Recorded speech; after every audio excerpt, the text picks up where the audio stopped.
Good afternoon, ladies and gentlemen. We are here today with two very, very successful individuals. They come from different backgrounds, but they have one thing in common, which is they're successful. We have Robbie Fowler, who is a legendary footballer from Liverpool and England, and we have Marco Robinson, who is one of the leading property investors in the world.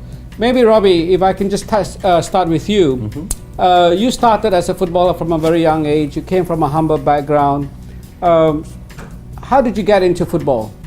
Well, I think you just said there. Obviously, growing up, was very humble, and probably most people in Liverpool, where I'm from, played football. That was the only thing we ever done.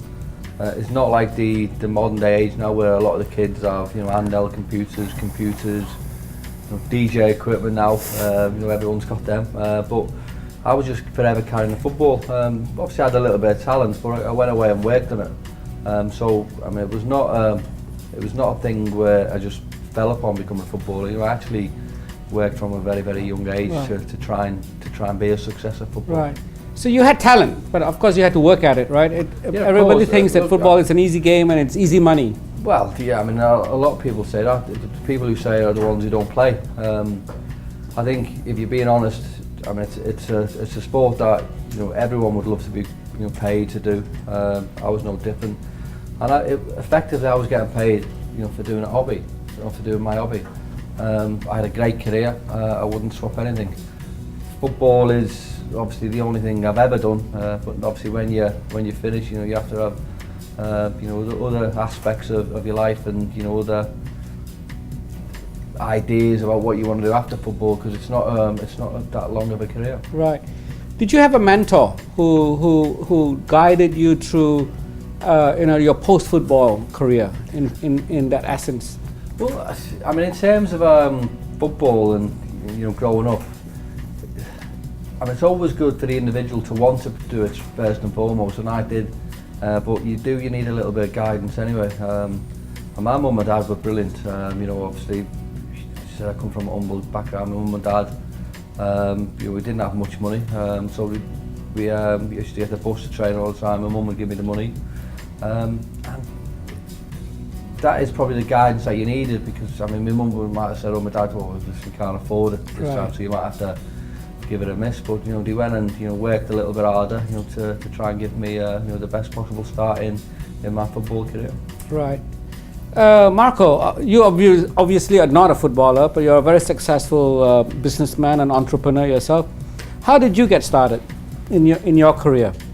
I guess I got started because I had a career that was very stressful. And actually, I didn't go to school. I left school at 16. Didn't go to university or anything like that. I had no money. Didn't have any career prospects. Came from a very small town, a place called Buxton, Derbyshire, not far away from you. And I didn't really have any motivation when I was younger. I didn't have a mentor. Didn't have anyone around me that pushed me, if you like, or would support me what I wanted to do. But I didn't really know what I wanted to do. So I started actually quite late. Right.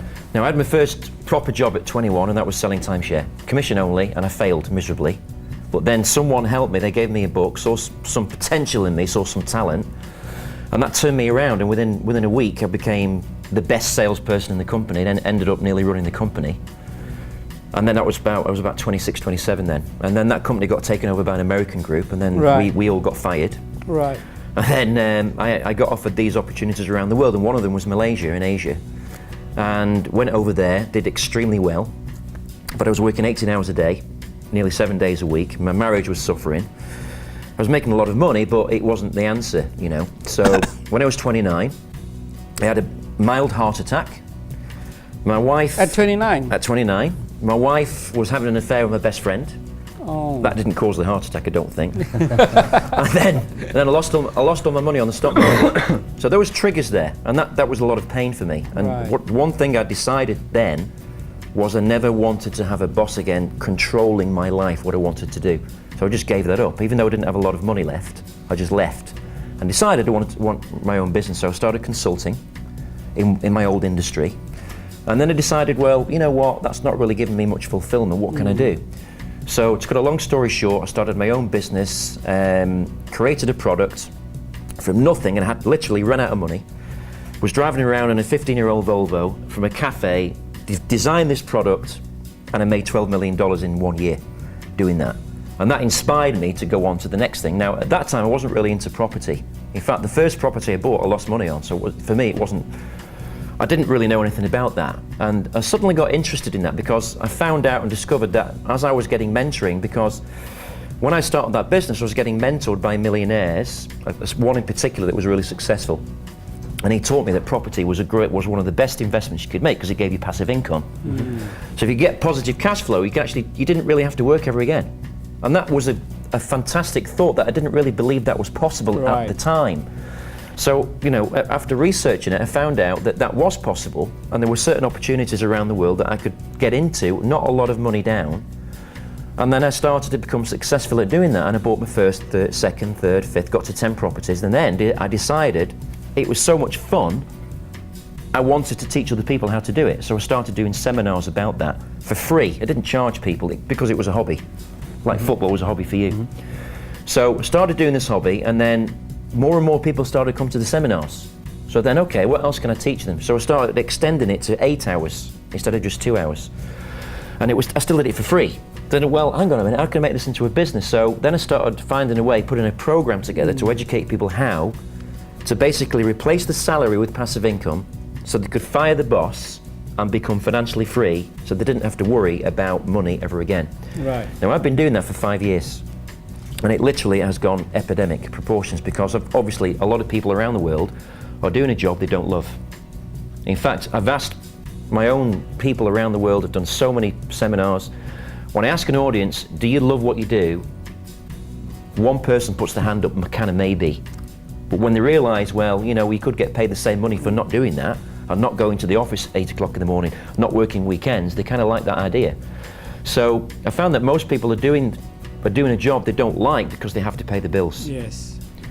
So when I discovered that, I found out, well, hang on a minute, you know, I can help those people change their lives. Right. And when you get to our level now, I think the best thing that we can do is give back. Like, you meet children all the time who want to be like you. You meet people around the world who idolize you, but no, when you give back to them, you come and you teach them, you educate them, you help them out, give them opportunities. That's, for me, the best, the most powerful thing you can ever do, and it actually gives you the most fulfillment. It's not about the money anymore, because I don't need that kind of money anymore because I've already made it financially. So now for me, giving back to people and educating people how you can get into property as a means of doing what you love to do and helping other people do what they love to do, because if you can touch one person, they can actually help the family, the next family, the friends, and all the rest of it, and that's actually happened to me. And that's an amazing thing. Right.